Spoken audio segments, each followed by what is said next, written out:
वो याद करके जाना, बात बड़ी करने लगा। पंडित जी का नाम था रतनलाल, बिजनेसमैन थे। ये तिजारत के लिए अरब की जमीन पे गए हुए थे। इत्तेफाक से इनका गुजर मक्का शरीफ के बगल से हुआ। मक्का शरीफ के बगल से हुआ। हमें जो तारीख समझाई जाती है ना, लोग बड़ी बड़ी उल्टी तारीख में बता के जाते हैं। अपनी तारीख पढ़िए और देखिए। जब इनका गुजर मक्का शरीफ के बगल से हुआ ना, तो इन्होंने एक नाला, नहर पार करनी थी, छोटी नहर थी। ये उसके किनारे खड़े हुए।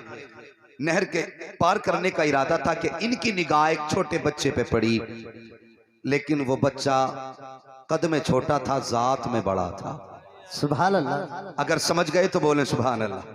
सुभान अल्लाह। कद में छोटा, उम्र में बच्चा, लेकिन जात में बड़ा।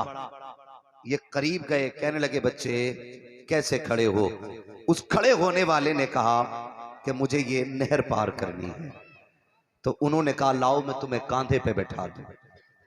रतनलाल ने उस बच्चे को कांधे पे बैठाया और जब नहर पार कराई तो बच्चे के हाथ उठ गए और बच्चे ने कहा अल्लाह तेरी उम्र में बरकतें करे। अरबी जबान में अल्लाह तेरी उम्र में बरकतें करे, अल्लाह तेरी उम्र में बरकतें करे। जानते हो उस बच्चे का नाम क्या था? आज पूरी दुनिया उस बच्चे को मोहम्मदुर रसूलुल्लाह कहा कर। सुभान अल्लाह। वाह वाह। कितनी मर्तबा दुआ दी आपने? 3 मर्तबा दुआ दी। क्या फरमाया? अल्लाह तेरी उम्र में बरकतें करे। हुजूर ने 3 मर्तबा दुआ दी। अल्लाह ने 3 दुआओं के सदक़े में उनको 600 साल की उम्र अता फरमाई। सुभान अल्लाह। सुभान अल्लाह। वाह वाह। बचपन में हुजूर को देखा था। किसने? रतनलाल ने बचपन में हुजूर को देखा था। अब आ गए, सफर खत्म किया, हिंदुस्तान की जमीन पे आ गए। अल्लाहु अकबर। जब हिंदुस्तान की जमीन पे आए, जिंदगी गुजरने लगी। एक दिन अचानक शोर हुआ, कहने लगे देखो देखो चांद के 2 टुकड़े हो गए हैं। दुनिया देख रही थी चांद की तरफ। जब चांद के 2 टुकड़े देखे, हैरत में थी दुनिया। उन्हीं चांद देखने वालों में यही रतनलाल भी शामिल हैं, जो कहते हैं ना शक्कुल कमर का इनकार करते हैं। उसके चश्मदीद गवाह ये पंडित रतनलाल हैं। इन्होंने चांद के 2 टुकड़े होते देखा। लोग हैरत में थे। अब कुछ दिन के बाद एक काफिला उस अरब की जमीन से इसी हिंदुस्तान की सरजमीन पर आया। कुछ काफिला आया था तिजारत की नियत से। कुछ लोग उस पहाड़ी को देखने के लिए आए थे जिस पहाड़ी पे हजरत आदम अलैहिस्सलाम ने अपना पहला कदम रखा था। जब वो काफिला आया तो उसी काफिले में कुछ लोगों में बातें हो रही थी कि यार बताओ तो सही, क्या तुमने भी वो मौजज़ा देखा? का कौन सा मौजज़ा? कि हमारे यहाँ के एक शख्स ने चांद के 2 टुकड़े किए थे। लोग कहने लगे क्या वो तुम्हारी जमीन की बात है? कहा हमारे अरब की बात है। का नाम क्या है टुकड़े करने वाले का? आने वालों ने कहा था उनका दावा यह है कि वो अल्लाह के रसूल हैं, उनका नाम मोहम्मद है। जब ये बात चलते चलते इन्हीं पंडित रतनलाल के कानों तक पहुंची है। सुनना प्यारे, जब इनके कानों तक वो बात पहुंची है, इन्होंने सफर शुरू किया मक्का शरीफ का। फिर उन्हीं गलियों में पहुंचे हैं जिन गलियों में मेरे मुस्तफा आराम फरमा रहे हैं, जिन गलियों से सरकार गुजरा करते थे। उसी शहर की जमीन पे कदम रखा है। जाके पता किया लोगों, कोई मुझे मोहम्मद का पता बता दो। लोगों ने कहा वो अभी हिजरत करके मदीना चले गए हैं। अगर उनको तलाश करना है तो जाओ सीधे मुस्तफा के मदीने चले जाओ।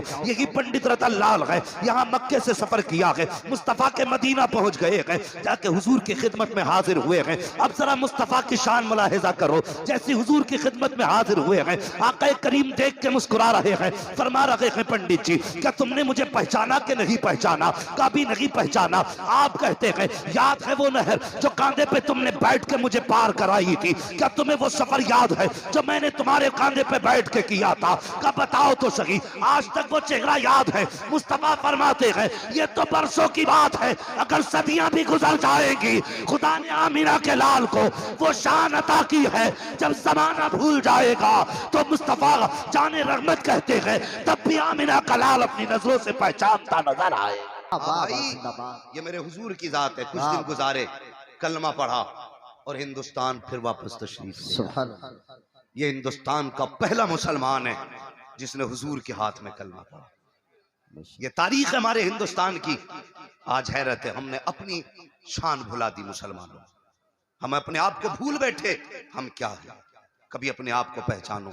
हम लवारिस नहीं, खुदा की कसम हम तो वो हैं जिनका एक वारिस अजमेर में बैठा है, दूसरा वारिस देवा में बैठा। वाह वाह सुभान। हम कोई लावारिस नहीं कि जो चाहे यूं ही चुटकियों में आके खत्म कर दे। मैं तो आज भी चैलेंज के साथ कहता हूं, खुदा की कसम, जो मेरे गरीब नवाज के बैठाए हुए ऊंट ना उठा सके, इनकी औकात क्या है उनके बसाए हुए मुसलमानों को निकाल वाह सके? वाह वाह सुभान अल्लाह। क्या औकात है इनकी निकाल सके? और तुम अपने आप को देखो और पृथ्वीराज चौहान को देखो, वो वोटों से राजा नहीं बना था, वो पावर से राजा बना था, तब वो कुछ ना बिगाड़ सका। तो तुम जो चंदे और भीख और बेईमानी से कुर्सी लेके बैठे हो, तुम्हारी औकात नहीं तुम मुसलमानों को निकाल सको। खुदा की कसम, ये तो वो कौम है कि दश्त तो दश्त है, दरिया भी न छोड़े हमने, पैरे जुल्मात में दौड़ा दिए घोड़े हमने। सुभान अल्लाह जिंदाबाद। हमें अपने आप को पहचानना पड़ेगा। बेशक हम सिर्फ जर्दे बिरयानी के लिए जिंदा नहीं, हम सिर्फ 40वें के लिए जिंदा नहीं, हम तीजे के चनों के लिए जिंदा नहीं साहिब, हम तो जिंदा हैं तो मदीने वाले मोहम्मद के लिए जिंदा है। बेशक सुभान अल्लाह। हमारी जिंदगी भी हुजूर के लिए है और हमारी मौत भी हुजूर के लिए होगी। कोई धोखे में ना आए, इतनी आसानी से कोई चुटकियों में मसल देगा। खुदा की कसम, मेरे हुजूर हमें जानते हैं। आज भी मदीने से आवाज आती, खंजर चले किसी पे, तड़पते हैं हम अमीर, सारे जहां का दर्द हमारे जिगर में है।